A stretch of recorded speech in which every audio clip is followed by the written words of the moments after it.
You're listening to DNA ID, brought to you by AbJack Entertainment. Be sure to check out some of the other great true crime podcasts from this network, including The Murder in My Family, Missing Persons, Scene of the Crime, Zodiac Speaking, Beyond Bizarre True Crime, Citizen Detective, and Campus Killings. All of these podcasts are available for you to binge on right now, wherever you listen to podcasts. Subscribe where you're listening to this podcast so you don't miss an episode.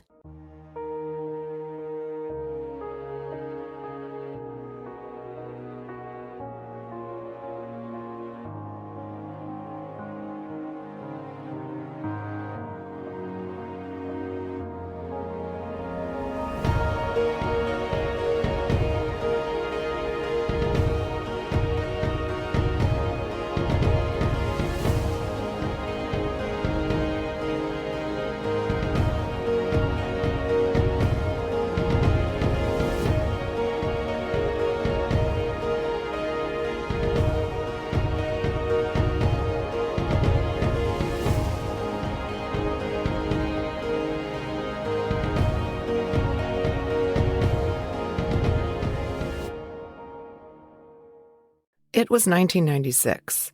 At 6:55 a.m. on Saturday morning, February 3rd, Herb Sully was heading to Rosemont Country Club, just as he did most mornings at that hour.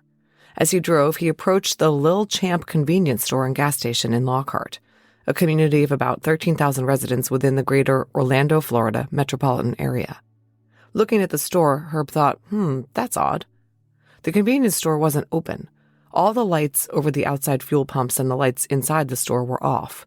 This was extremely unusual, as Herb knew, because he usually stopped in there around the same time every day. He decided to pull into the parking lot of the store. He parked next to the one vehicle that was in the lot, a small white Honda sedan, and got out and tried the store's entrance doors. They were locked.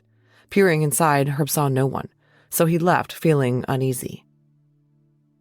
When he got to Rosemont Country Club, Herb called the Orange County Sheriff's Office to report that the Lil Champ wasn't open, as it always was that time of day. His call came in at 7:08 a.m. Deputy Candace Davis arrived first at the Lil Champ, located at 4510 Clarcona Ocoee Road, around 7:10 a.m. A white Honda Civic was parked in the lot in front of the store. No one was in the vehicle.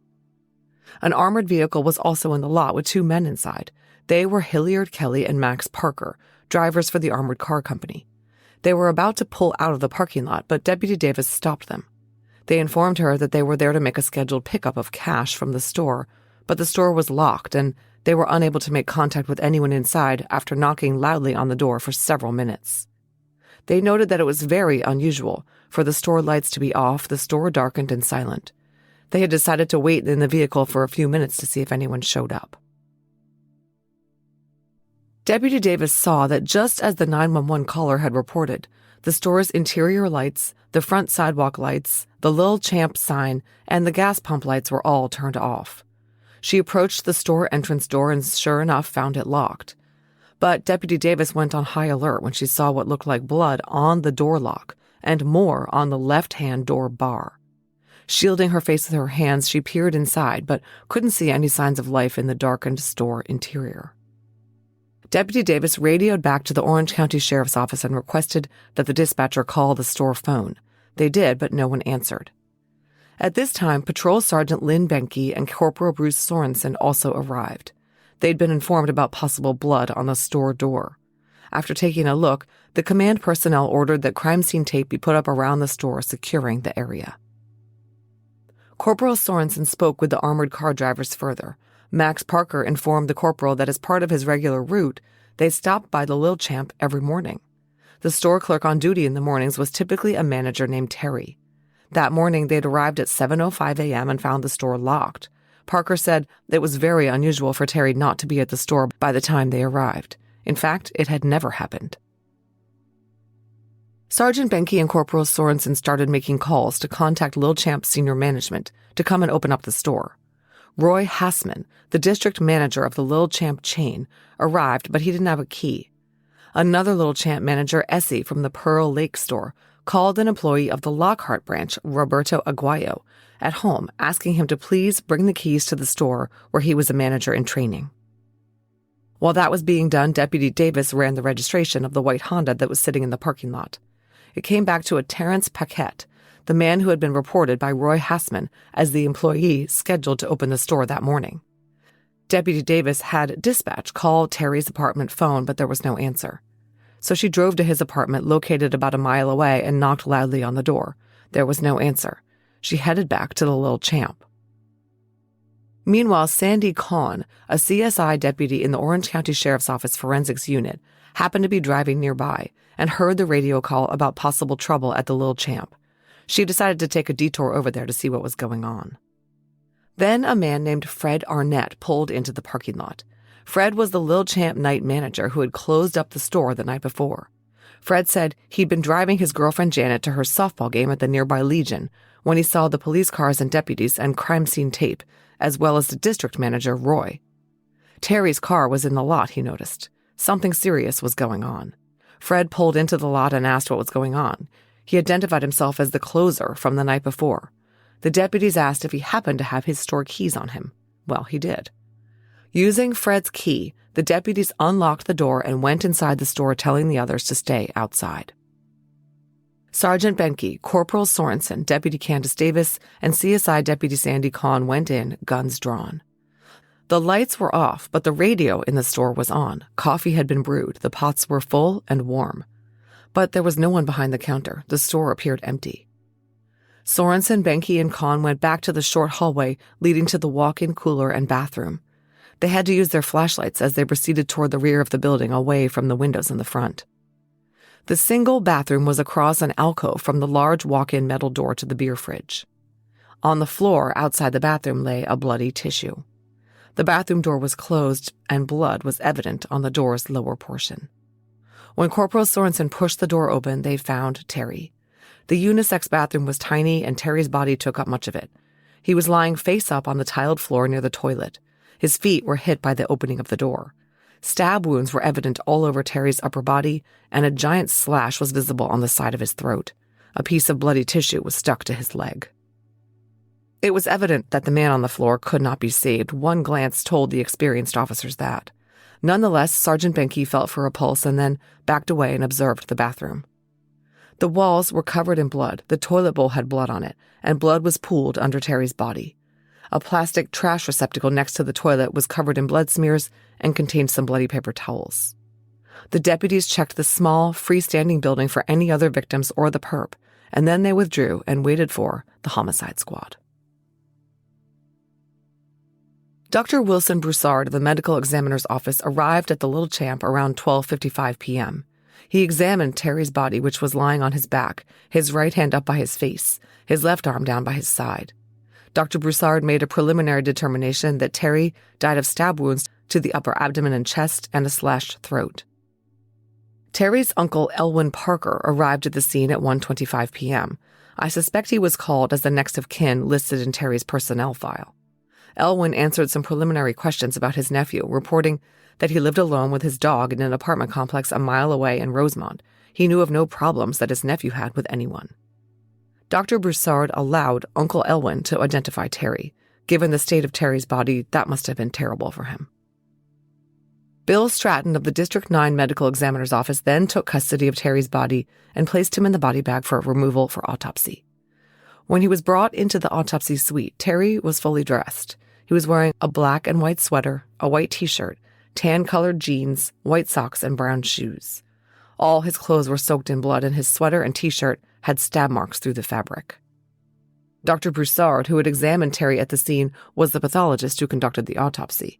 He determined that Terry died from exsanguination due to multiple penetrating and perforating injuries. In other words, he was stabbed to death.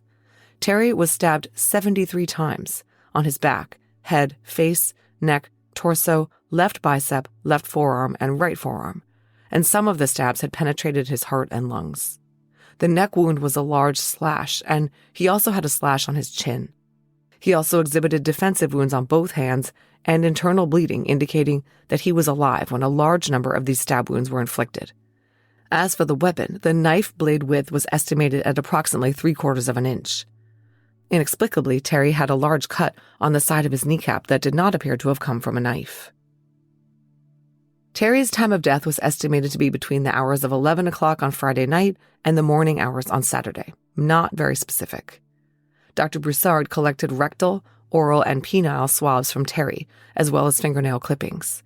A blood card was collected from Terry as well, which would become crucial evidence. Every day, predators are targeting children and teens online.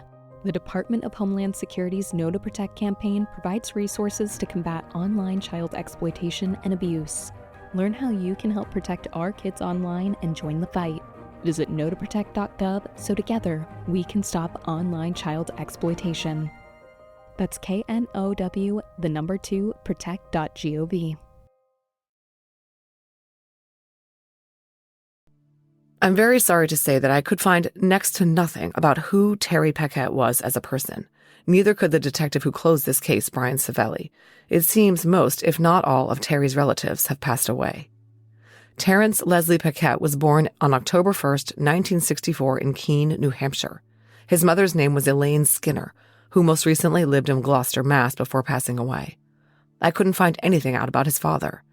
As we heard, his uncle was Elwyn Parker of Orlando. I don't know much of anything about Terry's younger life. He reportedly had a sister named Karen. He may have had 2 stepsisters, and he grew up in New England. He moved to Florida a few years before his death at age 31. In Orlando, Terry worked as many as 60 hours a week as the manager of the Lil Champ. He was not known to have hobbies or pastimes other than working and hanging out with a small circle of friends and acquaintances. He liked to go to bars, but he didn't drink. He went out with friends to drinking establishments more for the camaraderie than the offerings on the menu. The 1996 investigators quickly discovered that Terry was gay. This information guided the investigation because his sexuality was deemed possibly related to or a motive for his slaying. The medical examiner reported that Terry had been stabbed 73 times, likely suffering the first stab wounds in his back. Then, his assailant proceeded to stab his torso, chest, head, and neck dozens and dozens of times. The investigators suspected that that kind of horrific overkill was indicative of a personal crime, one motivated by passion or emotion. Anyway, after Terry's body was removed, Sergeant Mike Easton and Terry's uncle Elwyn went over to Terry's apartment, number 106, at the San Marco Club Apartments. Sergeant Easton requested that the management of the complex give them access to the locked apartment, and once inside, Easton gave it a cursory search over for anything indicative of a confrontation, but there was none. Terry's dog, whose name, sadly, I could not learn, was then given to Uncle Elwyn, and the apartment was secured for further searching if deemed necessary. Just so you can understand the setting, the Lil Champ was not only a convenience store but a gas station. Gas customers had to come into the store and pay first. There were no card readers at the pumps in 1996. Also, the store was, shall we say, dated. Honestly, it was pretty dingy, with cheap veneer panels on the walls, a popcorn ceiling, linoleum flooring, and those hideous hanging tube fluorescent lights that make a buzzing sound. Space was at a premium, and the shelves were crammed with everything from snacks and cigs to sundries like work gloves, umbrellas, beer, and other beverages. A large part of the store's business was lottery tickets, which were kept behind the counter with the cigarettes. A coffee bar was popular with early morning customers, many of whom were regulars, but this was drip coffee, not double-shot mocha oat milk lattes. A large walk-in cooler in the back of the store held large quantities of beer to replenish the supplies in the refrigerated glass display cases. Detective Cameron Weir was assigned to be the lead investigator on Terry's case, assisted by Detective Dave Callan. Detective Weir arrived at the scene around 8:20 a.m. Weir, Callan, and CSI deputies Kahn and Danju went into the store. A major focus of the detectives inspecting the store was, of course, trying to detect evidence of a robbery or attempted robbery. Their notes detail their observations in the register area of the store. One of the first things they noticed was that there were 2 cash registers and they were turned on. On both, the displays read 0.00, meaning that the registers had not rung up any sales on the morning of February 3rd. One register was closed and one was partially open, the cash drawer partially sticking out. In a cluttered work area near the registers were various papers, food stamps, and employee work schedules. A business calculator was turned on and had the figure 230 visible on the screen. Detectives observed a smear of blood on the counter near the register and a droplet of blood on one of the cigarette shells behind the register. It was noted that the shelf the droplet was on housed Marlboro Light 100s.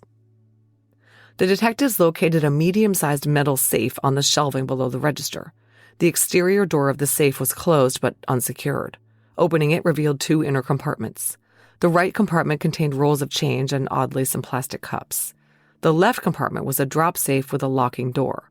There were 2 keys in the locking mechanisms of the door. Deputy Khan used the keys to open the door and found there was no money inside. A gas computer was located on the north end of the sales counter. It was noted that the gas pumps were turned on and the display read $7. The eerie thing was there was really nothing out of place in the store. 1 bottle of bleach was off the shelf and on the floor, but other than that, their only signs that anything had happened here were the bloodstains found in various places around the store, which I will discuss in detail in a moment. This was all very odd considering the store was closed up and locked when police arrived. There was no sign of forced entry whatsoever. There was a back entrance to the store, but it was an emergency exit only, and a display rack in front of it showed it hadn't been used. The investigators even checked the roof and found nothing. Whoever had come in through the front doors. CSI John Fisher photographed some shoe prints in blood in the men's bathroom and throughout the store and collected hair samples. A later dated FDLE lab report says, quote, "A search of the footwear reference files of this laboratory and of footwear stores in the local area did not reveal any footwear that could have made these impressions," end quote. CSI Danju also collected palm prints from the top of a file cabinet behind the registers. Investigators swept the store parking lot looking for any evidence and checked the dumpster outside the store.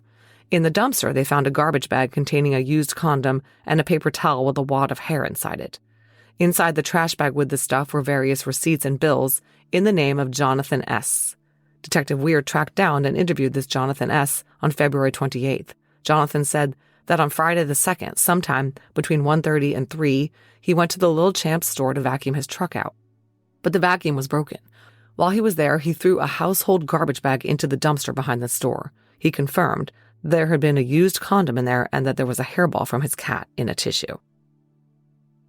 Deputy Dana Griffiths processed Terry's Honda after it was towed to Johnson's wrecker service. After searching it, police concluded the vehicle had not been disturbed. It was then returned to the lien holder Barnett Bank because Terry was found to be in default on the payments. Okay, now for the blood evidence.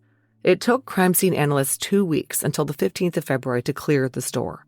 There was a lot of blood in the bathroom and throughout the store, and it all had to be documented and photographed and sampled. Deputies Sandy Kahn and Jeff Danju of the forensic unit did the processing, assisted by CSI John Fisher.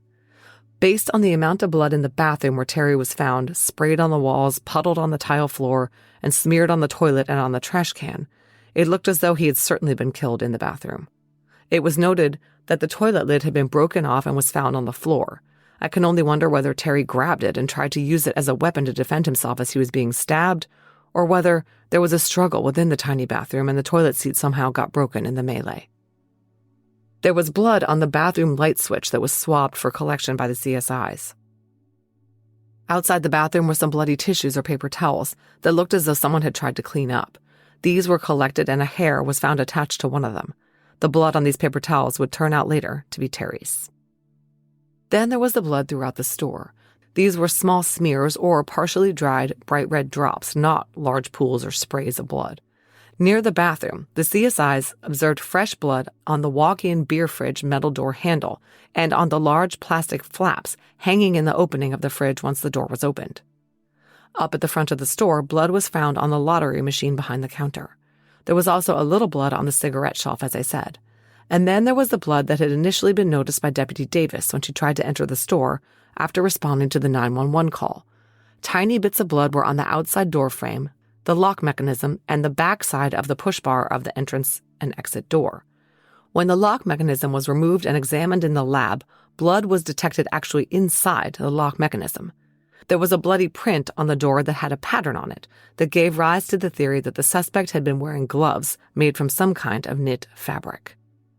Deputy Kahn and Deputy Danju photographed all this blood evidence and then lifted swabs of all the blood using sterile cotton swabs and distilled water droplets to moisten the blood for collection. The front door and frame and bathroom door and frame were removed in their entirety. All of this evidence was submitted for testing. Crime lab analyst Yvette McNabb completed her lab report on July 24, 1996, documenting her findings on the bloodstains. They confirmed what Detective Weir had already guessed, based on the blood deposits throughout the store.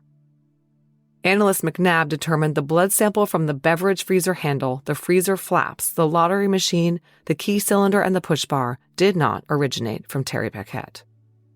Additionally, analyst McNabb determined that all those blood samples originated from the same unknown contributor. A mixture of blood from two individuals was found on the bathroom light switch. A mixture was also found in blood on the door push bar, on the door frame, and actually inside the key cylinder. The killer had been bleeding when he walked through the store and when he left and locked up behind him. He had cut himself while stabbing Terry in a frenzy. Okay, now for the timeline. Police wanted to get a handle on exactly when Terry was killed, knowing that pinpointing that could lead them to their killer. But the timeline was complicated by the fact that the Lil Champ branch on Clarcona Ocoee Road was located in a very busy area.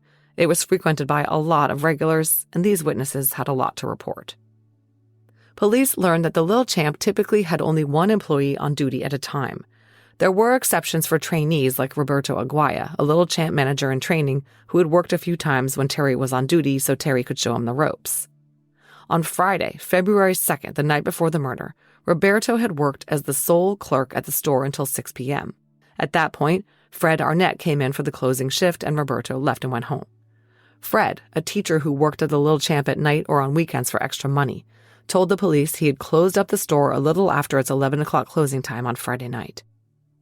Fred thought he probably left around midnight after emptying and closing the registers, doing the accounting, putting the cash in the safes and locking them, mopping and cleaning the store and walk-in cooler, checking the gas pump meter readings, Windexing all glass surfaces, tallying the lottery ticket sales, and organizing and restocking the inventory.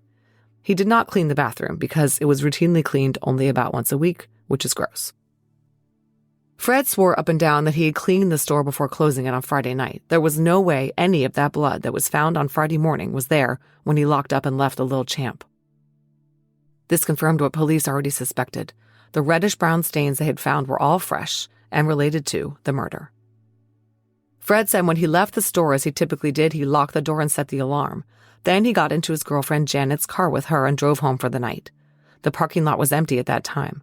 Terry's Honda, he confirmed, was absolutely not there on Friday night when he left. Fred willingly handed over the sneakers he wore for comparison against the shoe prints and evidence, which, as we heard, were never matched to any pair of shoes. Terry Paquette was the manager of the Lil Champ. He typically worked the morning shift, so he was responsible for opening the store in the mornings and was on the schedule to open the store alone that Saturday morning. Detectives learned of Terry's routine from his coworkers. He would arrive at the store around 5:30 a.m., unlock the door, go inside, lock the door from the inside, turn on the lights, and set about preparing the store for the day's business. He would first make the coffee because he was a coffee drinker himself. Then another priority item was to take the money collected by the night manager from the floor and drop safes, make sure it was all accounted for, separate out $300 in smaller bills to keep for the day's transactions, and ready the remainder for the armored car that would be swinging by to pick it up sometime early that morning. This was all done in a designated area behind the register counter. He would place the bank deposit cash into a white bank deposit bag stamped Lil Champ, and then hide the bag under the counter sink until the armored car arrived. He would typically put out all the newspapers that had been delivered, or would open the door for the newspaper delivery person so he or she could enter and put out the papers. That was the only pre-opening delivery that typically occurred. Terry would also do any restocking necessary and make sure the bathroom had toilet paper and so on. The store opened daily at 6 a.m. Police were able to obtain information from a Lester Jackson at the store's alarm company, Allsafe, that the store's alarm had been set at 11:57 p.m. on the night of February 2nd. It had been deactivated on the morning of the 3rd at 5:39 a.m. without incident. The police believed it was indeed Terry who turned the alarm off. Police conducted lots of interviews to flesh out the timeline. Corporal Sorensen spoke to a Tommy Juergens. He was a driver for Marita Bakery and drove past the store on his delivery route at 5:45 a.m. on Saturday morning. He saw Terry's car in the parking lot and noted the lights in the store were on. Linda Epperly gave an important statement to police. Linda was the regular newspaper delivery person who delivered the papers resold by the Lil Champ convenience store on a daily basis. She was very familiar with Terry and his routines. That Saturday morning at 5:55 a.m., she had left the Burger King across the street and saw Terry's car parked in front of the convenience store. Linda did some newspaper drop-offs, and then she arrived at the store at 6:15 to drop off her load of newspapers for the Lil Champ. Terry's vehicle was still in the parking lot, but the lights over the gas pumps were off, and so were the interior lights of the store. Linda hauled the newspapers out of her car and pulled on the left door to the store, but it was locked. She couldn't really see anything inside because it was dark. So she decided to just put the newspapers outside the door and leave them there. Another witness, Ida Walls, reported that she had driven past the Lil Champ convenience store that Saturday morning at about 6:20 or 6:25 a.m. She saw the white Honda parked in front of the store, but the store lights were off. The report about her statement says she observed a man standing in front of the store on the sidewalk between the payphones and the front doors. Walls described him as being a dark-skinned male, between 20 and 40 years old, of medium build, approximately 5'8" tall, wearing dark pants, a jacket with white stripes down each sleeve, and black work boots. Detective Weir was able to track down the man seen pacing outside the store by Ida Walls. His name was Gary Hamilton. Hamilton told the detective that yes, he'd been pacing around outside the Lil Champ that morning. He was employed by Pyramid Masonry, and he rode his bike to the Lil Champ every day that week and then was picked up for work by a coworker named James Hurtubise. That day, Saturday, his ride, James, was late, so Gary ended up standing outside the Lil Champ from 6:15 a.m. until 6:40 when James finally showed up. He was pacing around because it was cold, he said. Gary denied ever going inside the store that morning. He did recall seeing a white vehicle parked in the parking lot. It had been there at that time every day that week. He said the only thing that was different from usual was that the store's interior lights were off, and they were usually open and the door unlocked when he was outside waiting. For the entire 25 minutes that he was standing outside the store, he didn't see anyone approaching or leaving the store or inside the store. Detective Weir noted that Gary had no visible injuries.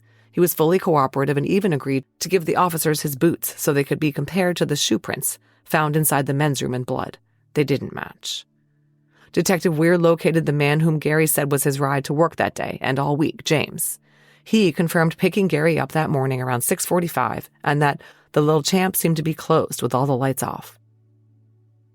Deputy Patrick Gillick was monitoring the outside of the store around 10 p.m. on the night of February 3rd after the crime scene unit had gone home. A witness named Troy Grossman approached him and told the deputy that morning, at approximately 2:30 a.m., he had driven to the Lil Champ store to put air in a tire that had a slow leak. The store was closed, of course, and the interior and exterior lights were off. However, Troy noted a dark-colored two-door sedan in the parking lot. At the time, he didn't think much of it. He filled up his tire and drove away. Then Detective Weir located a witness named Valerie Lee. She had called her friend Janet, Fred Arnett's girlfriend, who lived in an apartment complex behind the Lil Champ. Valerie told Janet she had some information, so Detective Weir interviewed Valerie on the 15th. Valerie said she'd been living at the nearby Southern Pines apartment complex for 7 years, so the Lil Champ store was a very frequent stop for her. She knew Terry and was familiar with his white Honda. She often went into the store in the mornings and chatted with Terry. Quote from the report. Lee explained on the Saturday she entered the store that morning sometime between 7 and 7:15 to get change to use the payphone. She entered the store through the door on the right-hand side, the west side. She approached the first register and called to Terry because she didn't see him. Terry did not respond to her, so she exited the store through the same door and left. Terry's vehicle was the only car in the parking lot. The store's exterior and interior lights were on. She did not see anyone inside or outside the store, and she did not see or hear anything unusual inside the store. Just that Terry did not respond to her. She thought he might have been using the restroom, end quote. What she actually said in her interview was that she thought he might be taking a crap. Lovely. Anyway, this timing was, of course, nearly impossible.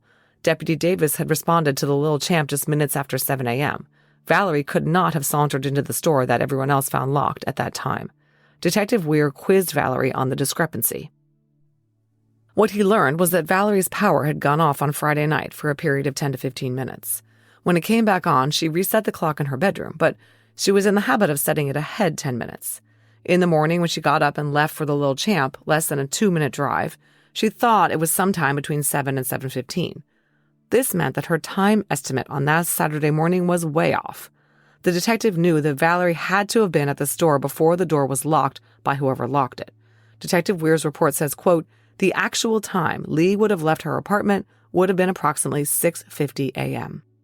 But Valerie's statement was a sobering one for everyone. What it meant was that she had almost certainly been in the store when the killer was still inside.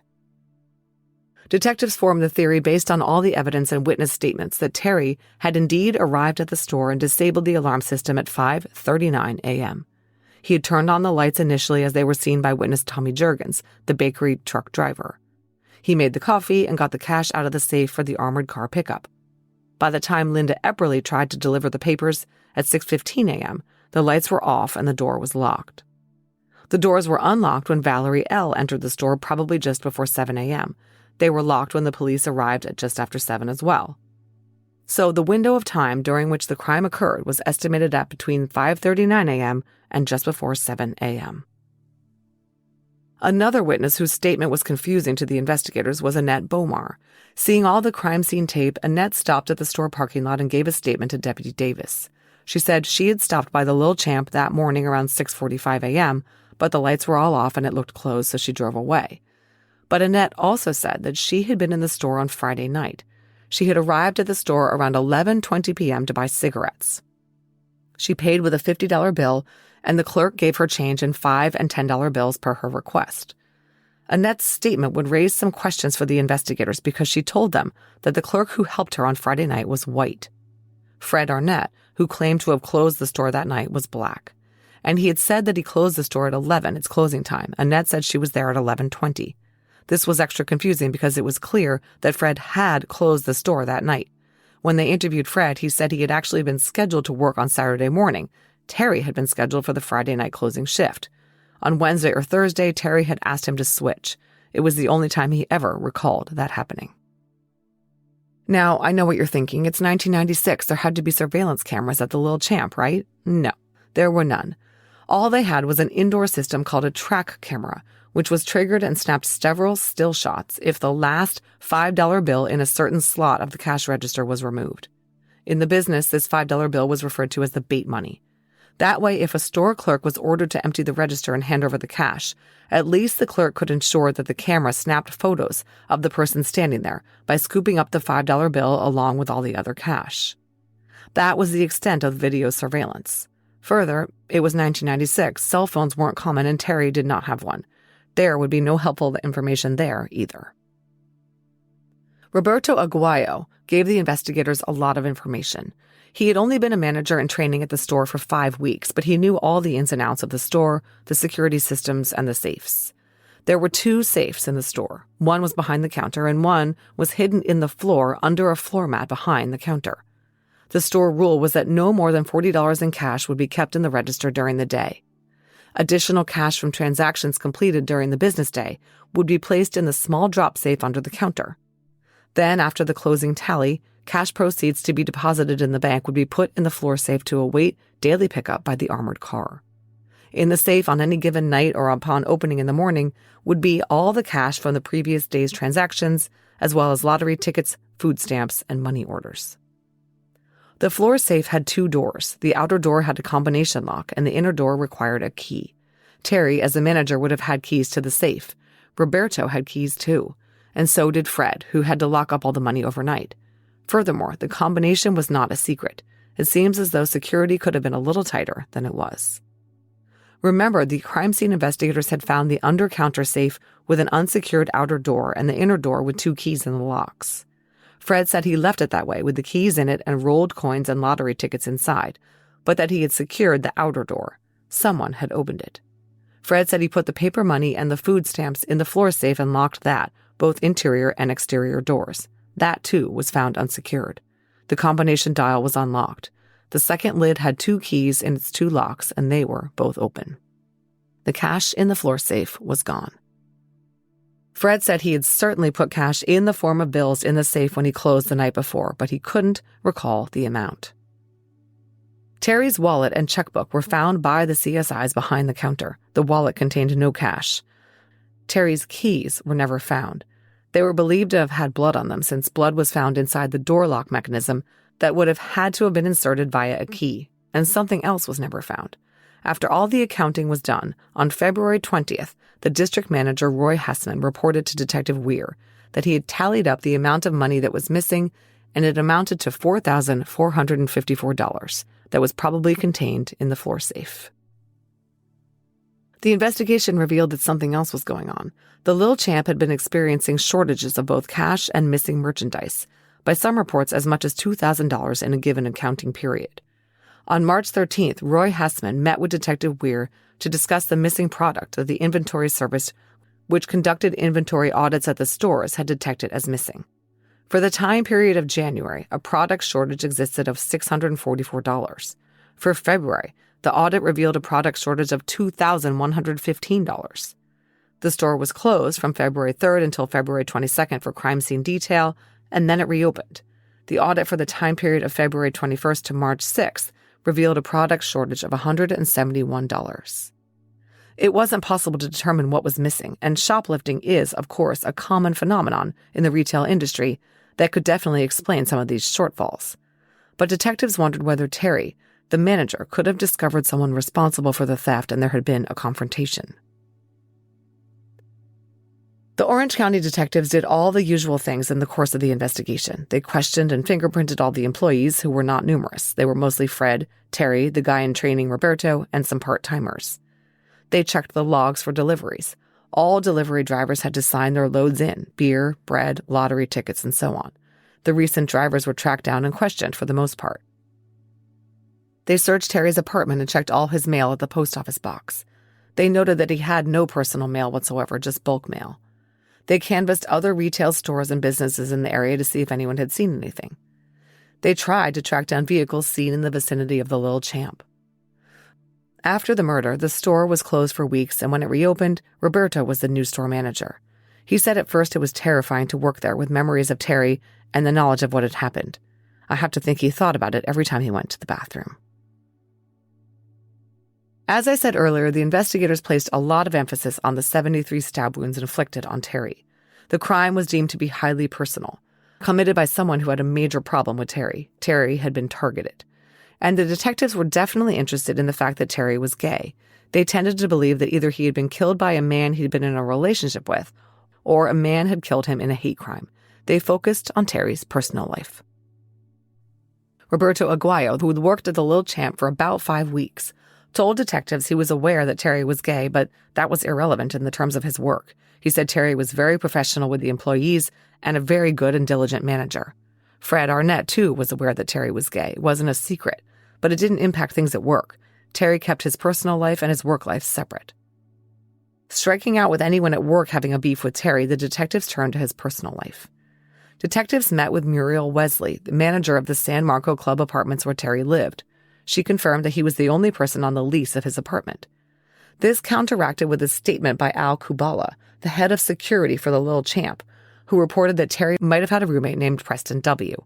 Muriel said she maintained a security log about complaints and problems with the residents, and there were none pertaining to Terry. She allowed Detective Weir and Detective Callan to enter the apartment.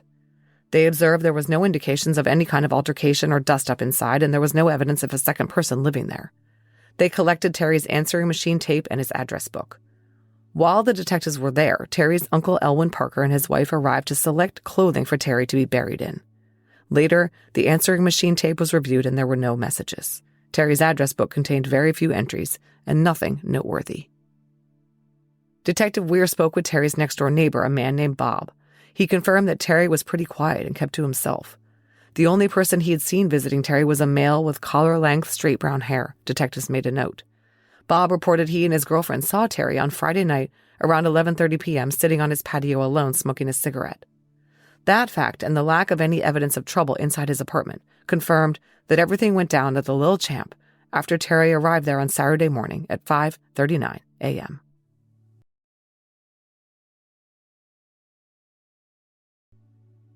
On August 29, 2019, homicide detective Brian Savelli of the Orange County Sheriff's Office reopened the Terry Paquette homicide case.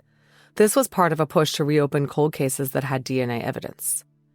I was just thinking, if someone was stabbed 73 times, There's got to be additional DNA that was not the victim's, Savelli said in a video released by the OCSO. And of course there was. And not just the STR profile in CODIS. There were actual physical samples still in evidence of blood found at the crime scene that was not the victim's.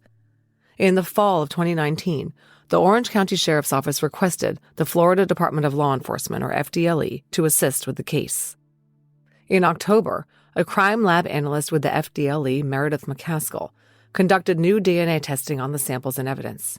She was able to obtain a consistent DNA profile from the blood on the beer fridge door handle and blood on the lottery machine suspected to have been left by the killer.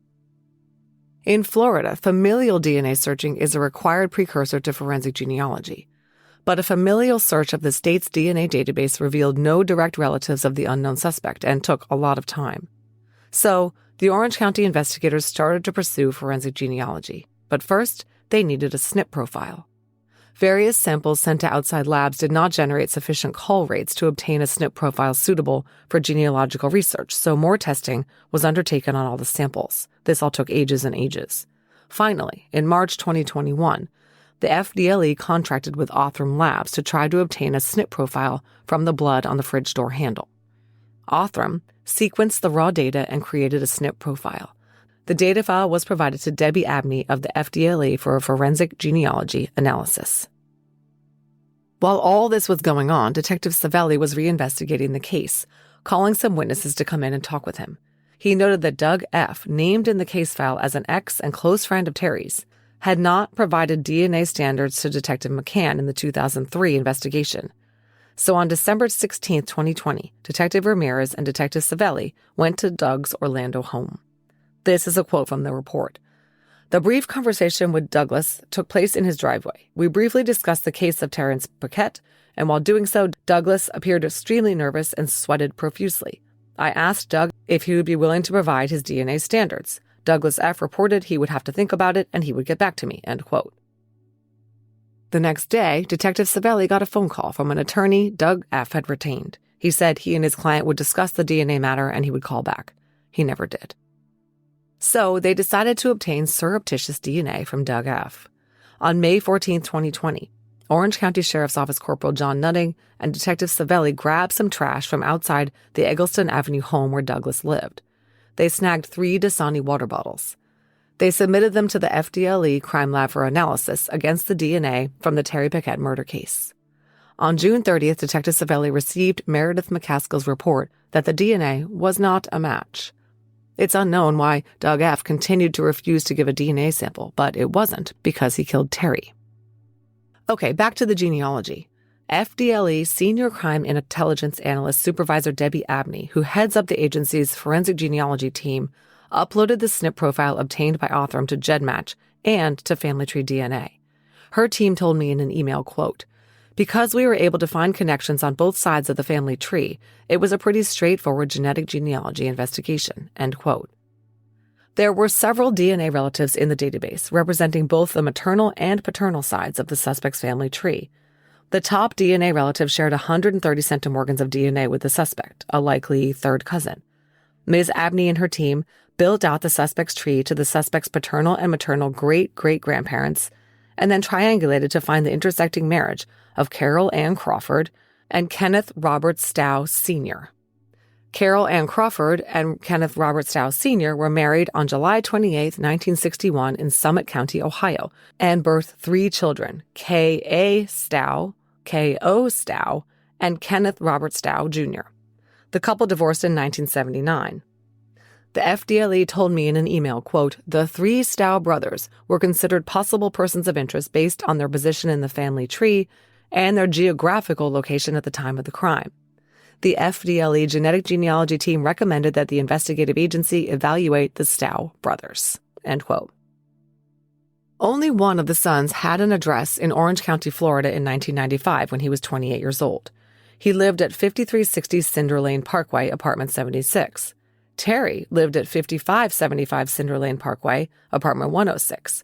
The 2 apartments were across the street from one another. Both men lived less than a mile from the Lil Champ. Furthermore, this son, who was a neighbor of Terry's, had a record. The other 2 brothers appeared to be upstanding citizens. And finally, records showed that this son had worked various jobs over the years, including as a clerk in a convenience store in Eustis. His name was Kenneth Robert Stow Jr. Detectives obtained a photo of Stow and started showing it around to some of the OG witnesses, Danny H., Joe M., Doug F. None recognized him. They went to visit Robert Aguayo at his home in Framingham, Massachusetts on August 30th, 2021. They were thinking that maybe Stow was the guy Roberto had seen on a couple of occasions with Terry at the Lil Champ in the hour before the store opened. Unfortunately, Roberto did not recognize Kenneth Stow or any of his brothers. And this is interesting because it doesn't sound like it had been done before. The detectives showed Roberto some of the crime scene photos of the register area, the safes, and so on.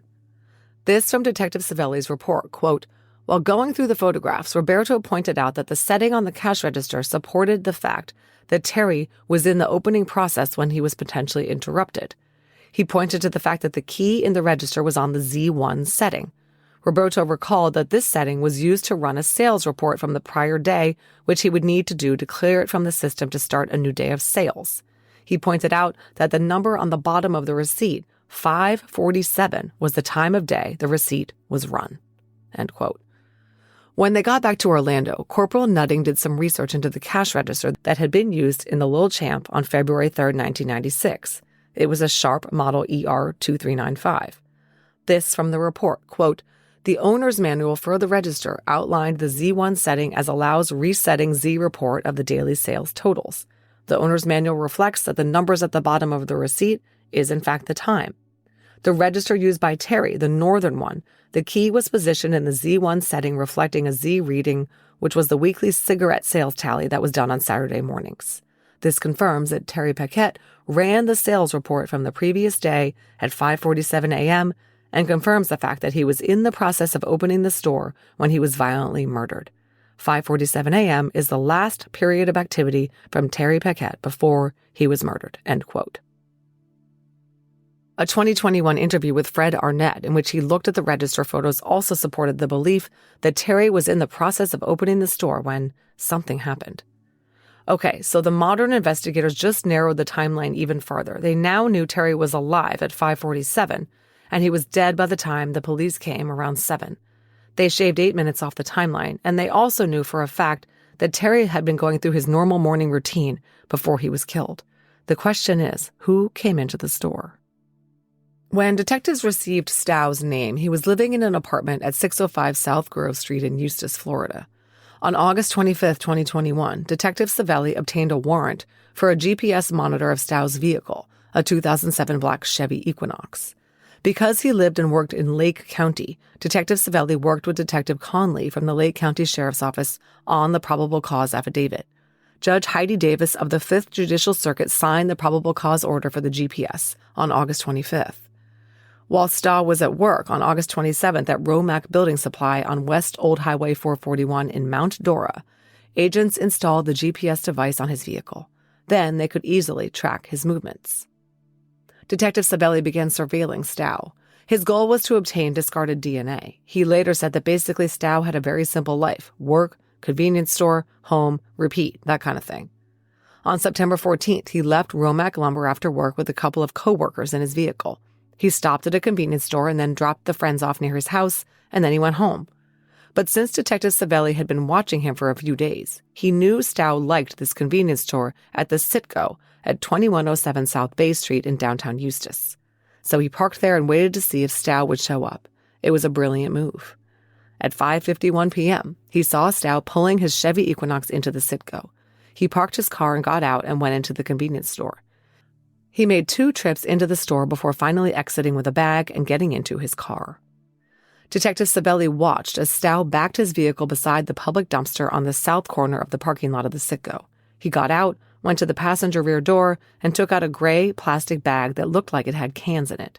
He hucked the bag into the dumpster and then got in his car and drove away on South Bay Street. I'll bet you can guess what Detective Savelli did next. He drove right over to that dumpster, opened it up, took some photos, and grabbed that gray bag. No one else had thrown anything in the dumpster in the few seconds between Stow dropping the bag off and Savelli picking it up. Back at the crime scene unit, they inventoried the bag. It contained 7 16-ounce Budweiser beer cans and 56 Florida lottery tickets, as well as a losing $10 scratch-off ticket. Indeed, it was not Kenneth Stow's lucky day. In fact, quite the opposite. Forensic lab supervisor Vanessa Nylander processed the beer cans by swabbing each of them for DNA and labeling the swabs, which were then provided to the FDLE lab. FDLE crime lab analyst Meredith McCaskill completed her lab report dated October 1st, 2021, which reflected that the DNA lifted from one of the beer cans was a match to the DNA found in the beer fridge door blood in the Terry Paquette case. It was time to make an arrest.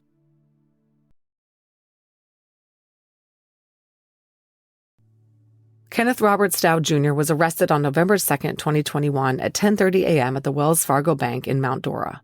The arresting officers followed him from work to the bank and decided the bank parking lot was the perfect public place in which to take him by surprise.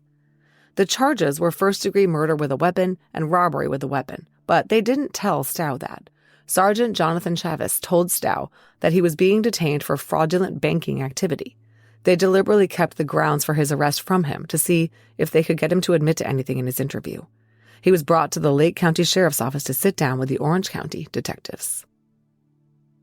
Detective Savelli and Corporal John Nutting interviewed Stow after they removed his handcuffs. Stow said he was just making a quick stop at the bank and he was supposed to go back to work at Romac Lumber. They read him his rights, which he said he understood. They obtained some basic biographical information. He was born on July 18, 1967 in Ohio, and his parents relocated to Florida. He had obtained his GED after attending Lockhart Middle School and Apopka High School and dropping out. Before Romac Lumber, Stow said he had worked as a manager at Perkins Restaurant, as a supervisor at a Walmart, and as an overnight truck driver for Frito-Lay's and Papa John's. He said he had moved from Orlando to Lake County 8 years earlier. When they asked him where he was working in 1996, he said he was working for Worldwide Dedicated, contracted from UPS as a truck driver delivery service for Papa John's. They asked him what convenience stores he frequented, and he said he liked the Circle K on U.S. Highway 441 and Clarcona Ocoee Road. Or he also liked the 7-Eleven. Then they showed him a crime scene photograph of the outside of the Lil Champ located on Clarcona Ocoee Road, and he said he would go there sometimes. In fact, at one point he had worked at that location as a cashier, as well as another Lil Champ store on U.S. Highway 441. He said he often worked at convenience stores at night as a part-time job. Are you getting this? Kenneth Stow worked at the Lil Champ. He believed this was in 1992, way before Terry Paquette's murder, but he had just admitted to being a regular at the store as well as a former employee intimately familiar with the layout and procedures. Then the detectives showed Stow a driver's license picture of Terry. Stow said he looked familiar from the store where he had regularly bought coffee and lottery tickets. He made several comments about knowing Terry from being a regular at the store. He liked to make conversation while he hung out and did his scratch-off tickets, he said. He said he typically went there on Saturdays or Sundays when he visited his mom in the Lockhart area after he had moved to Volusia. Then the investigators told Stow that Terry had been murdered at the store, and he said he remembered hearing about that because he was at his mom's house that day and she lived right down the street from the Lil Champ. He also remembered discussing it with his wife that night. They showed him a picture of the cash register with the bait money in it. The detectives knew the bait money had been found still in the register till undisturbed. And now they knew Stow had worked there. This is a quote from Detective Savelli's later testimony. As we were talking to him, he pointed out that he knew about the bait money. Then they showed Stow some crime scene photos from the bathroom scene where Terry had died. Stow, showing no cracks in his calm demeanor, steadfastly maintained his innocence and said he didn't kill anyone. They asked him whether they knew that Terry was openly gay and maybe he had a problem with it. Stow said no, he never had any problems with gay people. In fact, his partner when he was a trucker was gay and that was fine with him. He also denied ever having been intimate with any men. Continuing to pile it on, the investigators next told Stow that his DNA had been found in various places throughout the Lil Champ's store. Not only that, in some cases his DNA was mixed with Terry's blood, and his blood had been found in places it shouldn't have been unless he was an employee. Stow had no explanation for this, just saying, I might have cut my hand at work and left my blood there playing scratchies. But he couldn't remember any specific injury, and that would be very important later. He also couldn't explain why his blood might have been found behind the counter. When asked, he confirmed that his job at the time, as a driver for this worldwide dedicated delivery company, did not include deliveries to the Lil Champ. It was exclusively a delivery service for Papa John's. So there was no way his blood could have gotten on the fridge door handle or inside the fridge in any official capacity. The investigators presented several scenarios to Stow to try to get him to bite. For example, they suggested that maybe he'd found Terry dead and possibly checked his vitals and then touched some things around the store. However, he denied that had happened and said he'd never seen a dead body in his life. Then they suggested maybe you were just a witness and someone else killed him. No way, Stow said. He wasn't there and he didn't see anything. Finally, they questioned, did Terry come on to you and you lost it? No, that didn't happen either. Quote, the interview of Kenneth lasted for over 3.5 hours, and he never accepted his responsibility in the murder of Terry Paquette, end quote. Despite his protestations of innocence, Detective Sabelli told me it was possible Stow did feel some remorse. At a few points during the interview, his eyes got teary and he would not look at the photos of Terry's body. The detective assured Stow he recognized the situation was stressful for him, and Stow said his nerves were shot and asked for some dip. Detective Sabelli pointed out that Stow never once asked about the credit card fraud or said, I have to go back to work. He didn't act like an innocent person who was being inconvenienced by questioning about something completely irrelevant to him.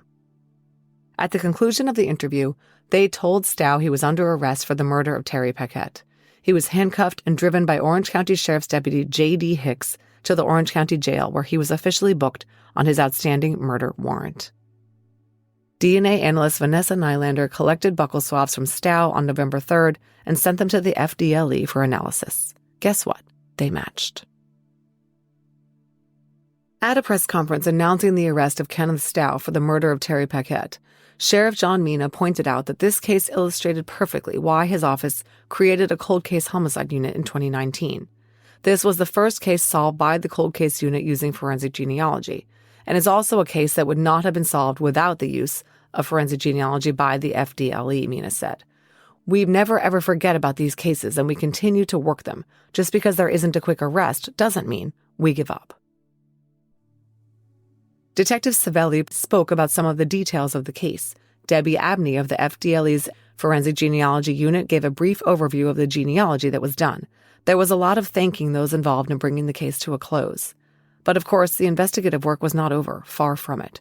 It was time to prepare for trial, which meant pulling together every bit of information they could about Kenneth Stow and trying to link him to the crime. More forensic and lab work was done in preparation for trial. Stow's 2 brothers were interviewed in January 2022, and both agreed to give DNA samples for elimination purposes. Detective Savelli contacted the 2 Romac co-workers who had been in Stow's vehicle with him an hour before he discarded the beer cans that had been his undoing. These were William M. and Miguel A. Detective Savelli collected voluntary DNA swabs from both of them, just so they could be eliminated since the beer cans could have been commingled, to prevent any issues being raised by the defense.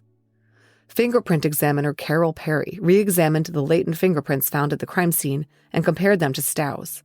She noted 2 partial palm prints collected by CSA Denju way back on February 5, 1996. They were found on a file cabinet located on the south end of the Lil Champ checkout counter. Ms. Perry's December 22, 2021 report documented that a latent print lifted off the southwest corner of the file cabinet matched the left palm of Kenneth Stow Jr. A latent print lifted off the southeast corner of the file cabinet matched the right palm of Kenneth Stow Jr. They had not only his blood in the store, but his prints, and both were in places where they did not belong. Let's talk a little bit about what we know about Kenneth Stow. Kenneth Robert Stow Jr. was born in Ohio on July 18, 1967, the 3rd son born to parents Ken Sr. and Carol. His family relocated to Florida when Stow was in grade school. When he was arrested, the 54-year-old was 5 foot 8 inches tall, 240 pounds, and was living with his fiancée Emily at 605 South Grove Street in Eustis, working at Romac Lumber as a forklift operator. As we heard, he'd previously worked as a truck driver and convenience store employee. Stow had a few run-ins with law enforcement over the years, but not for anything significant. He was arrested in 2004 for disorderly intoxication and resisting arrest. It reportedly took 2 deputies to restrain and pepper spray him. He had a domestic violence battery arrest with disorderly conduct from March 2006 for an incident involving his then-wife, and he has a DUI conviction in Orange County dating back to 2007. After that, he seems to have kept his nose clean, except that police learned that one of Stow's girlfriends, Emily's granddaughter, had made an allegation to DCF about Stow. We don't know what was said, but nothing came of the DCF investigation into this incident. Police were able to learn a lot about Stow by interviewing those close to him. Emily, Stow's girlfriend or fiancée, whichever you want to call her, at the time of his arrest, was interviewed by homicide detectives Savelli, Nutting, and Chris Gilberti on November 2nd, 2021. Emily said she'd known Stow for about 13 years, and they'd met because Emily, who was significantly older than Stow, was close friends with Stow's mother. Although they were officially a couple, they weren't intimately involved. They were more companions. Emily was frank about Stow's problems. She said he was addicted to alcohol and he was an addicted gambler as well. His game was the lottery. He was obsessed with scratch tickets and trying to hit it big. Stow had recently won $10,000 on a scratch-off ticket, but Emily said he blew $7,000 of that buying more scratch-off tickets. Other than that, she said the two worked cleaning jobs together and led a simple life. The investigators got more helpful information from Stow's ex-wife, Wanda, when they interviewed her in November 2021. The couple had met at Apopka High School and had married in June 1986. They were still married at the time of Terry's murder. They had 2 children, a boy and a girl, who were now adults. The female was present during the detective's conversation with her mom. Wanda said that back in the early days, Stow was someone who came across as cocky. He worked out a lot, and she described him as buff. Stow worked as a truck driver and was gone 3 to 4 days a week on the road. When he received his paycheck, he gave her half for her and the kids. She didn't know what he did with the other half, but she said he was an alcoholic with a gambling problem. He would leave the house for hours on end, and she never knew where he went, and he would come home drunk. He was unreliable and dishonest with her. She gave an example of one time when he was working as a truck driver for Frito-Lay, a job her father had landed him. He called and told her that he was unable to deliver his load because he was sick, and he was afraid he was going to be fired. She later learned he'd been terminated because his semi full of potato chips was located at a casino, and Stow had lied about being ill. Instead, he was on a gambling binge. Wanda found out the truth because her father was a longtime diesel mechanic for Frito-Lay, and he learned what the real reasons were for Stow being fired. The detectives asked Wanda about her sex life with her former husband. She said that several times she found pieces of women's undergarments that weren't hers. One time she even found perfume in their car that wasn't hers. She said Stow once put on her stockings and told her he liked how they felt. She found this to be odd. She also found sex hotline phone numbers on their phone bill. Eventually, after 20 years, Wanda had had enough. She filed for divorce after she got into a physical altercation with Stow when he was drunk, and he grabbed her hand to forcibly take the car keys from her. This was the 2006 domestic violence arrest on Stow's record. The detectives asked Wanda about the 1996 timeframe and where the couple had been living. She said that while in 1995 they had lived on Cinder Lane Parkway in Orange County, by early 1996 they had moved to Volusia County.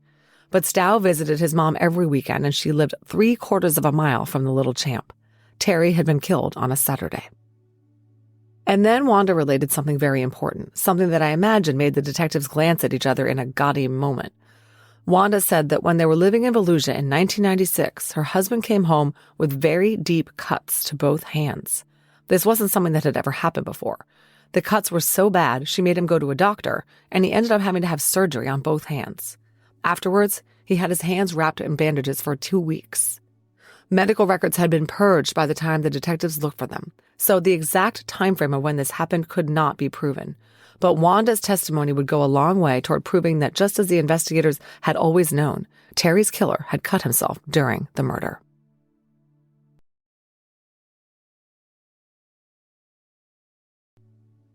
Now for the legal proceedings. Through his appointed public defender, Robert Lahr, in November 2021, Stow entered a plea of not guilty to charges of first-degree murder and robbery with a deadly weapon. Bond was denied by Judge Elaine Barber. A grand jury handed down an indictment of Stow on February 9, 2022. This takes the place of a preliminary hearing in Florida. While his attorney was gathering information for his defense, including accessing DNA reports from the FDLE, Stow wrote a very nice, very polite letter to the Honorable Elaine Barber, asking her to please grant him bail so that he could help his fiancée Emily pay the bills and work the overnight cleaning jobs that they worked together. Stow convinced the judge that Emily was willing to post bond, pay GPS expenses, and report any violations of his pretrial release conditions to the court. So Judge Barber granted bond of $300,000 with an ankle monitor. However, Stow and Emily could not afford this and moved to reduce the bond to $100,000, which was granted over objections by the state.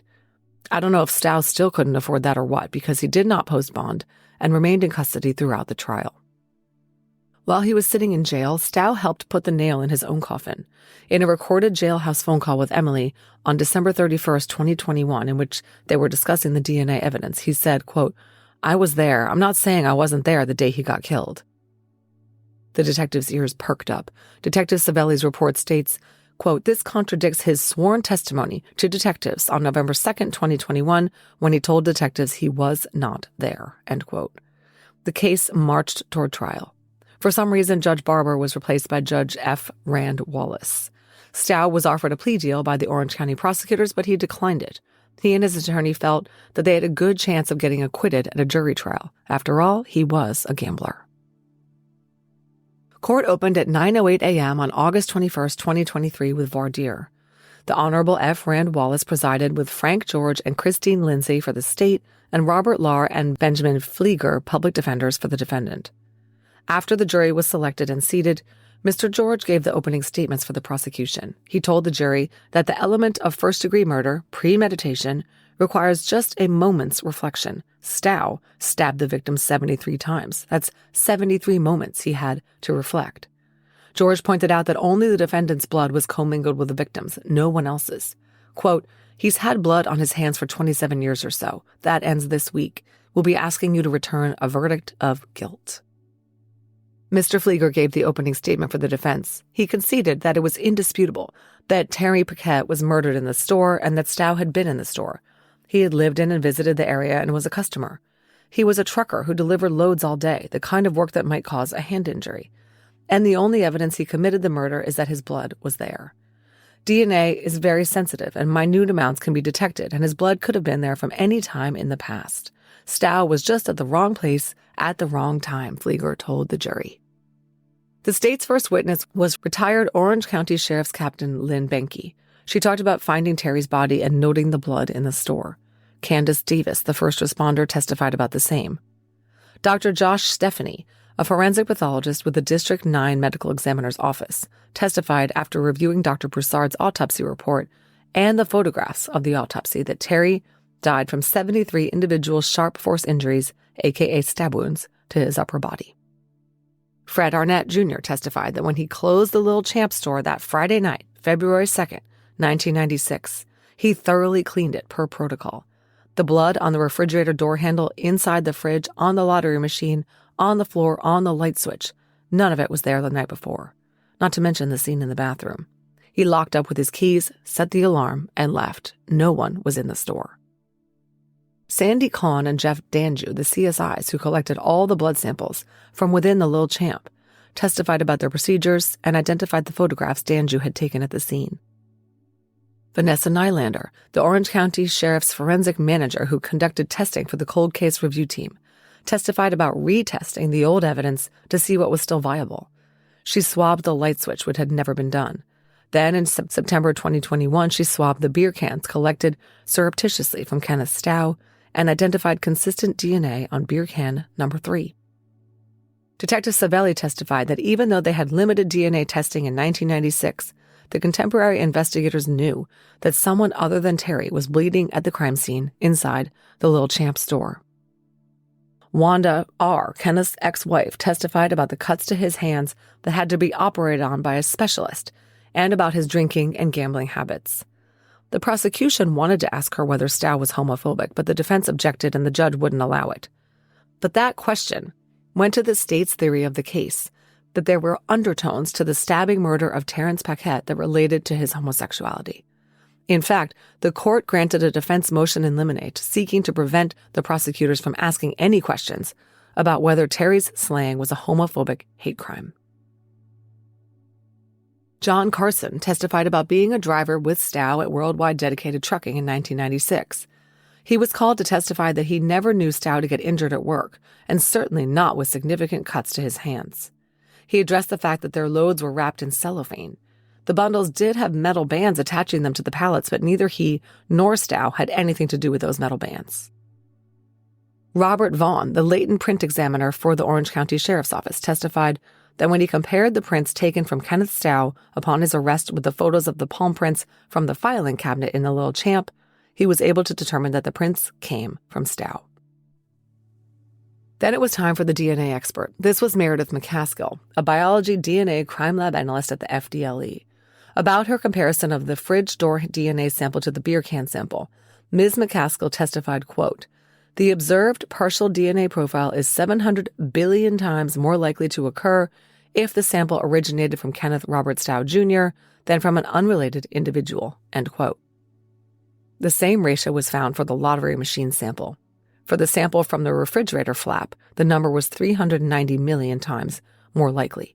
These were all single-source samples, meaning that it was biological material from just Kenneth Stow on those surfaces. The blood on the door key mechanism was a mixture of the DNA of two contributors.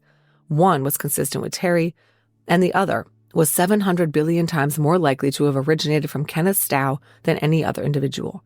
The numbers were the same for the door key cylinder, the door push bar, and the light switch. On cross, the defense attorney got Ms. McCaskill to admit that for the single-source DNA samples on the refrigerator door, refrigerator flaps, and lottery machine, there was no way to tell when they were deposited there. The defense was trying to drive home the point that the DNA could have gotten on those locations at some other point in time. At this point in the trial, there was an unconventional break in the state's case to permit testimony of a defense witness who had a conflict with testifying later. Valerie Lee was called by the defense before the state rested. She testified that she had gone to the Lil Champ that morning to get change to use the payphone. She had entered the store and she saw and heard nothing. It was unclear what time this had happened. Remember, she was the one with the alarm clock that had the wrong time. But whatever time it was very clear to everyone that Ms. Lee was in the store when the killer was still there and that she was very, very lucky. Finally, on day 3 of the trial on August 24th, the state introduced the jailhouse call in which Stow admitted to Emily that he'd been in the store that day. Then the state rested, and the defense moved for a judgment of acquittal. Outside the presence of the jury, the attorneys argued their positions before the judge. The prosecutor, Frank George, pointed out that Stow's blood was found mixed with Terry's blood on the outside of the locked door.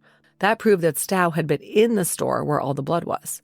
Furthermore, all 73 stab wounds proved premeditation, amounting to 73 moments to reflect. Mr. George told the judge the state's theory was that Terry was stabbed in the back 3 or 4 times initially, and then the stab wounds moved from the head to the neck and the full torso. That took a lot of time and a lot of anger, and with every one of those stab wounds, Stow had the ability to reflect upon his actions.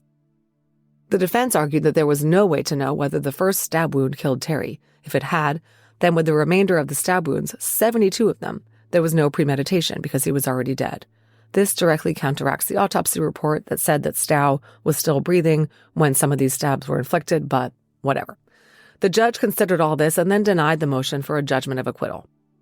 He cited Stow's admission in his interview that he'd worked at the Lil Champ and was familiar with the $5 bait bill, which remained in place in the cash register. The defense's first witness was William D. You'll recall he was in charge of security for several retail stores in 1996, including the Lil Champ. He testified about the altercations he had witnessed Terry having with shoplifters, that the store was in a rough neighborhood, and that sometimes he was concerned for Terry's safety. The defense was hoping to show that the job was dangerous and anyone could have killed Terry. The defense called retired Detective Cameron Weir, the OG investigator who was now a civilian investigator for the Orange County Sheriff's Office. He testified that to him, the violence of the scene indicated it was a personal crime, but he could never identify a boyfriend, anyone Terry had a dispute with, or a specific source of his money problems. The defense hoped to show that even the detectives thought the crime was motivated by emotion and personal feelings. Then, to everyone's surprise, Kenneth Stow himself testified. Before Stow took the stand, there was a lot of arguing about a defense motion that he be unshackled for his testimony. They decided to put him in a stun cuff, which would deliver 50,000 volts if he made any aggressive movements. Once the cuff was in place, Stow took the stand and raised his right hand. Stow told the jury that he had lived in Orange County but had moved to Volusia at the end of 1995. At that point, he worked for Grantham Distributors, a beer and wine distribution company making deliveries to stores, bars, restaurants, including the Lil Champ. His last delivery there was in January of 1996. That's when he left Grantham Distributors and went to UPS, contracted to Papa John's as Worldwide. He said he initially started working at the company doing a truck swap route where he would drive to Atlanta and swap trucks with another driver and bring that truck back to Florida. This was when the injury to his hands occurred, he claimed. On the second night of his job, he was making a delivery of a truck to Adel, Georgia, and when he got there, he found the other truck was still hooked to the trailer. This was not what was supposed to happen. The trailers were supposed to be disconnected so that the cab could just attach itself and drive off. He couldn't locate the other driver, so instead, he opened up the other truck and tried to move the pallets of Papa John's items that he knew comprised the delivery he was supposed to be making. He backed his trailer up to the other trailer and got in the trailer and pulled the pallet with his hands on the straps. The bottom pallet slid and got caught on the lip of the trailer as he was trying to pull it inside, and the top pallet came off onto him. He managed to get the pallet off his legs, but he cut his hands in the process. He actually got down from the witness box to show the jury his scars. He had scar tissue on both hands that prevented some of his fingers from bending. Stow told the jury that he drove back to Orlando after bandaging his hands with a first aid kit. When he told his boss what had happened, his boss said workman's comp might not cover him because he wasn't wearing the gloves the company provided to workers. Stow therefore had his own insurance pay for his surgery. Notice that what this means is that there was no record of Kenneth Stow ever filing a workers' comp claim for his injury. Then Stow gave his theory of how he believed his blood ended up at the Lil Champ. He said he went to visit his mother and he showed her the cuts on his hands, and she recommended that he go see the pharmacist at the Albertsons, who was a registered nurse. The Albertsons store was right near the Lil Champ. The pharmacist gave him some ointment, and then he decided to stop at the Lil Champ to get gas. He had to go inside the convenience store because he had to prepay for his gas. Once he pumped the gas, he parked his car and went back in to use the bathroom.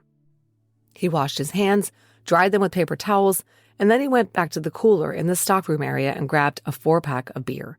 He said he was comfortable going into areas that were off limits to customers because he delivered to that store regularly, but his hands were still bleeding at the time, so he must have gotten blood throughout the store on this visit. When he went home, his wife looked at his cuts and made him go to the emergency room in Apopka. They told him that he would need surgery, and he had the surgery and had to recover for 3 weeks before going back to work. On questioning from his attorney, Stow said no, he didn't kill Terry. He wasn't even in the store that day. He said he was very surprised when the police showed up and arrested him at the bank. I never thought anybody would think I would kill somebody, he said. Okay, so that was Stow's story. Frank George now had the opportunity to cross-examine him and see if he could poke holes in this tale. George got Stow to commit to a date in which the hand injury had happened and he'd been at the Lil Champ. It was February 2nd, his second night on the job for Worldwide. George challenged him about the veracity of his claims, saying, "You concocted a story that matches up with all the evidence. Are we supposed to believe you bought beer before you went to the hospital?" He questioned why Stow was walking around touching things in the store with hands that were cut so badly that they needed surgery. And then the money question. George asked Stow why he didn't tell Detective Savelli about any of this. Even though the detective made him look at photos of all the places his blood was found in the store, he didn't think to relate the story of his injury and how it got there. Stow said he froze because he was intimidated. The detective was using aggressive interrogation tactics and it felt accusatory. Then Mr. George got Stow to admit that from working in the store, he knew the procedures of handling the money, closing down the register, not touching the bait bill, and putting all the rest of the money in the safe before locking up the store. He admitted he knew about the trap camera. The implication was that after he killed Terry, he knew exactly where to find all the cash and how not to trigger the camera. Mr. George asked if Stow had an explanation how his blood got on the lottery machine behind the counter. Stow said he could only speculate that when he bought his beer, he'd got some blood on the clerk's hand, and the clerk transferred that to the machine when he sold Stow a lottery ticket. As for how his blood got on the bathroom light switch mixed with Terry's blood, he didn't have much of an explanation. Question: "Well, you were stabbing him, right?" Answer: No. Then Mr. George asked how his blood got on the outside of the door on the push bar and key mechanism. He didn't respond when Mr. George said, "Very unlucky for you, no?" Mr. George asked Stow if he knew Terry. Remember, in his interview, he kind of danced around that question, saying he recognized him as a clerk at the store. Now, on the stand, he admitted that he knew Terry from semi-regular visits to the Lil Champ. He would typically go in the morning and get his scratch-off tickets and do them while he drank his coffee. But he denied being in Lil Champ when Valerie Lee came in that morning. Mr. George said, You were hiding in the store waiting for her to leave, weren't you? Answer, no. Question, and after she left is when you left with Terry's keys? Answer, that sounds like another one of your theories you keep bringing up. I read all the police reports. That's all you have is theories, a lot of theories. Question, your blood is all over the store, sir. Answer, and I can explain everything. Question, and Terry's blood is all over the store, sir. Answer, somebody else moved it. I ain't got nothing to do with it. Question, you heard some testimony earlier in the week that there was $4,000 behind the counter. What did you do with the money? Answer, wasn't me. Question, you want to tell this jury why you killed him? Answer, I did not kill nobody. I couldn't hurt nobody. I couldn't do it. I love people. I care about people. I'm not going to hurt nobody. I didn't even spank my kids when they were growing up. Question, do you recall telling Detective Savelli that you were 95% sure that you did not go into the store on that Saturday? Answer, I was positive I didn't go on Saturday. I didn't get back to Orlando until 10 a.m. Question, just your blood, not you. There was no response from Stow to that one. No further questions. On redirect, the defense wisely stayed away from rehashing the details. Mr. Lahr asked Stow if he was a little bit blindsided by the detectives asking him about a 20-plus-year-old murder without advance warning. He said yes, he was flustered and nervous because it appeared they were accusing him. He had a hard time remembering facts from that long ago, and he hadn't been thinking clearly because of the stress. He had even asked for some dip because he needed it so badly. Finally, he flat out denied making any parts of his story up to fit the evidence. With that, the defense rested. They moved for a renewed judgment of acquittal, which was immediately denied. It was time for closing arguments from Mr. George. He went over the 400-pound elephant in the room, the DNA evidence. The defendant's DNA profile being found on blood-stained areas on the bathroom light switch, the interior and exterior of the front door and locking mechanism, the lottery machine keyboard, and the walk-in refrigerator handle. George reminded the jury that the defendant's palm prints were lifted from a filing cabinet behind the counter. The bait $5 bill was still in the register. During his interview, the defendant acknowledged having had past employment at a Lil Champ convenience store and a working knowledge of the layout and managerial operations, including the bait bill and the safe. In the jailhouse phone call, he admitted to being there on the day of the murder. George moved next to the hand injuries. He said Stow's work-related explanation for the cut on his hand was not supported by his coworker at the time. It's not believable that he cut his hands in Atlanta so badly that he needed surgery, but he managed to drive more than 6 or 7 hours back to Central Florida, and instead of going to the hospital, he went to see his mom, went to Albertsons, and then he went to the Lil Champ to get some gas and some beer and use the bathroom, all on Friday night. He has no explanation for how his blood got on the lottery machine. He wants you to believe that he is bleeding from both hands, walking around the store, dropping blood everywhere. He goes places he's not supposed to be, and unless he has 8-foot arms, he's not reaching over the counter to hit the lotto machine. All that from Mr. George. George went on, you can't fight the science. You can't fight his blood being there. He has no explanation as to why both his blood and the victim's blood are found mixed. The only rational explanation for that is because he was the one that killed Terry Paquette. Mr. George told the jury the story Stow told them, which he did not tell detectives, was made up out of whole cloth in the interest of self-preservation. Finally, Stow had admitted that he knew Terry. He admitted to doing scratch-offs and getting coffee there regularly. He made deliveries there. Mr. George told the jury that when Valerie Lee came in, the door was unlocked because Terry had unlocked it for Stow, whom he knew as a regular customer, former worker, and delivery guy. Stow killed Terry and was still in the store hiding when she came in. After she left, he grabbed the money and left, using the keys he took from Terry to lock up. Mr. George wrapped up by saying that the state had proven that Stow was guilty of first-degree premeditated murder beyond a reasonable doubt. Now it was the defense's turn. Mr. Flieger told the jury not to confuse DNA with blood. The DNA experts didn't test for blood on every swab, they tested for DNA. And if there was touch DNA on a surface and someone bled on it, that might result in a mixture of 2 DNAs. And the analysts were unable to tell which was blood and which was skin cells. He made the jury look at a photo of the blood behind the counter on the lottery machine. He pointed out this was a tiny bit, not consistent with someone who cut his hands and was dripping fresh blood. This is true throughout the store. Only small smears were found, not drips or spatter. Quote, this is the blood on the cooler. Again, it's not the sort of dripping pooling you'd expect from someone who had just slashed both their hands so badly he needed surgery to repair his tendons. Instead, I think that's more consistent with someone with a poorly bandaged, slightly older wound where he's still seeping. This went to the heart of the defense. The commingled DNA was from Terry as store manager and Stow, whose wounds were now many hours old. So the police had the wrong guy. The real killer may not have left blood behind at all. Mr. Flieger questioned how Stow's blood would have gotten on the inside of the exterior door push bar. He said, "You don't touch the push bar to close the door." The fact that his blood was there meant his hand was bleeding when he touched the push bar to get inside the store with his already cut hands. Mr. Flieger told the jury that the prosecution didn't really know how the crime went down. He said it was unlikely that Terry let Stow in before the store was open. It was a bad neighborhood with a lot of shoplifting.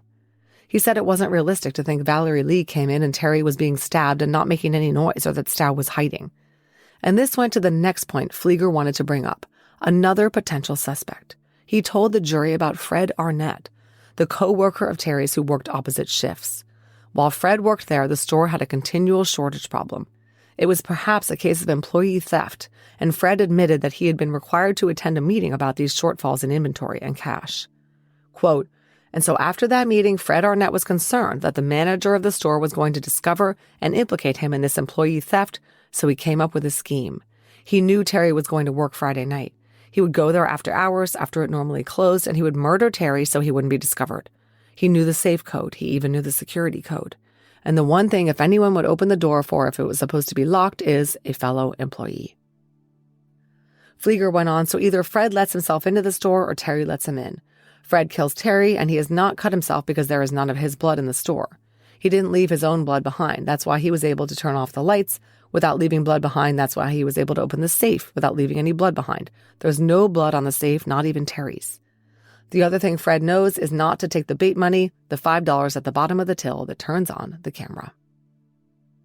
Flieger told the jury that the murder was why it took longer than normal to close the store that night. The alarm was set at 11:57 p.m. and the store closed at 11. It didn't normally take 57 minutes to close. This also explained why Fred showed up at the store early the next morning and was the one to give his keys to the police.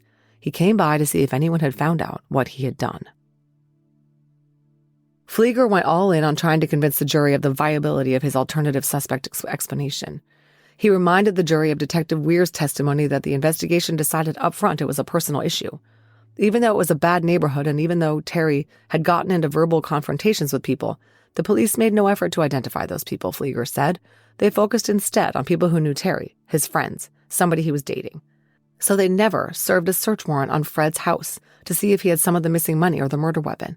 And now, with Stow's DNA, they have tunnel vision on him and did not investigate further. With that, Flieger concluded by telling the jury that the state had not proven its case beyond reasonable doubt. Now was Frank George's chance to rebut all this. He admitted that there were some aspects of the crime that remain unknown. The state believed that Terry let Stow into the store because he knew him. And then Terry was killed in the bathroom. Whether he was using the bathroom or whether he was tricked or lured there, we don't know. Stow's blood was located throughout the store, at times commingled with Terry's blood, and a reasonable explanation for his blood on the back of the push bar was that he had to pull the door closed to lock it. The defense was trying to make Fred Arnett a scapegoat when there was no evidence whatsoever of that. His blood and his DNA were not commingled with the victims. If he had done it, he would have used his own keys, not Terry's, to lock up. George concluded with, "The blood of only 2 people was found at the scene. Stow got away with it for 23 years, and that today." One thing that George didn't remind the jury of was that Terry had been seen on his patio at home on Friday night by his neighbors. The idea that he had been the one to close the store and had been killed by Fred there was ridiculous, but I'll revisit this defense theory in a moment, so bear it in mind. At the end of all this, the jury was instructed that in order to prove first-degree premeditated murder, the state had to prove 1, Terry Paquette was dead, 2, the death was caused by the criminal act of the defendant, and 3, there was a premeditated killing, i.e. a conscious decision to proceed. While the jury was deliberating, Stow was permitted to address the judge. He complained about how unfair the whole thing was. He said that time was his enemy because witnesses had died, records had been lost, collections had faded. He referenced how the hearsay rule hurt him because he and his attorneys had been hoping to get in the statement of Annette Bomar. I'll come back to that in a moment. He also said, "I didn't think the jury understood the financial connection to where I was going in my life." He meant that his new job was more lucrative. "The motive is just ridiculous for me to rob a store. I never hurt anybody in my life." At the conclusion of the 5-day trial on August 25th, the jury came back with their verdict. They found Kenneth Robert Stow Jr. guilty of first-degree murder with a weapon. There was only one sentence available to the judge, and accordingly, Stow was sentenced to life in the Florida Department of Corrections with credit for 1 year and 297 days time served. On August 29th, Stow filed a motion for a new trial, arguing primarily that the court erred in sustaining the state's objection to the defense's introduction of witness Annette Bomar. Think way back to the beginning of the case. Annette Bomar was the only witness who had told Detective Weir that she had been in the store on Friday night and the clerk was white, not black, like Fred Arnett. The defense wanted to present her statement to raise the question of whether Annette was right, and Terry was actually working Friday night, not Fred, and Terry had been killed there and then, likely by Fred. Well, unfortunately for the defense, Annette was dead. The prosecution maintained that the statements she made in her interview are hearsay.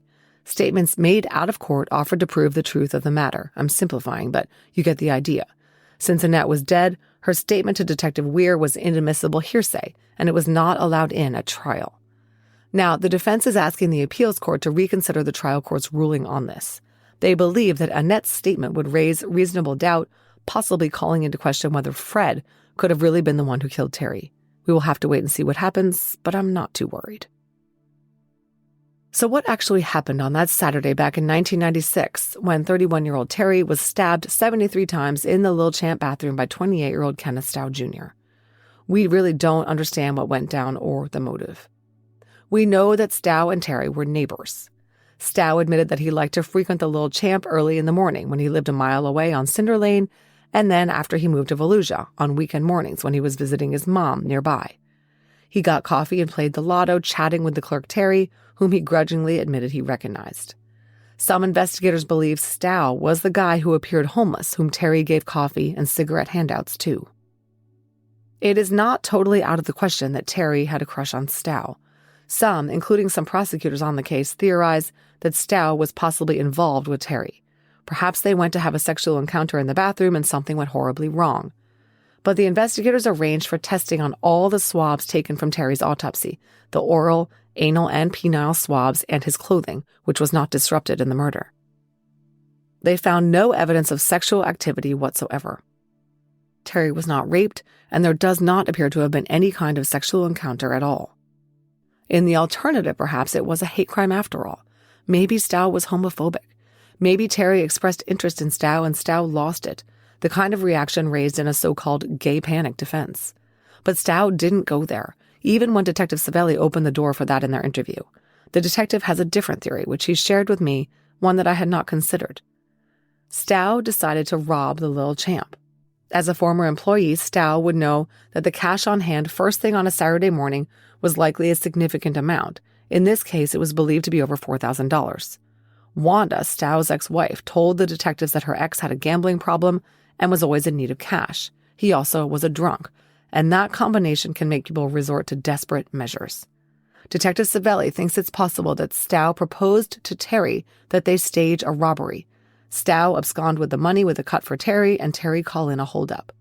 Stow knew there were no cameras, and he was fully clued in not to take the bait money. From interviews with those who knew Terry, he did not abide theft from his store, and he very likely would have rejected this scheme. Stow got pissed and killed him.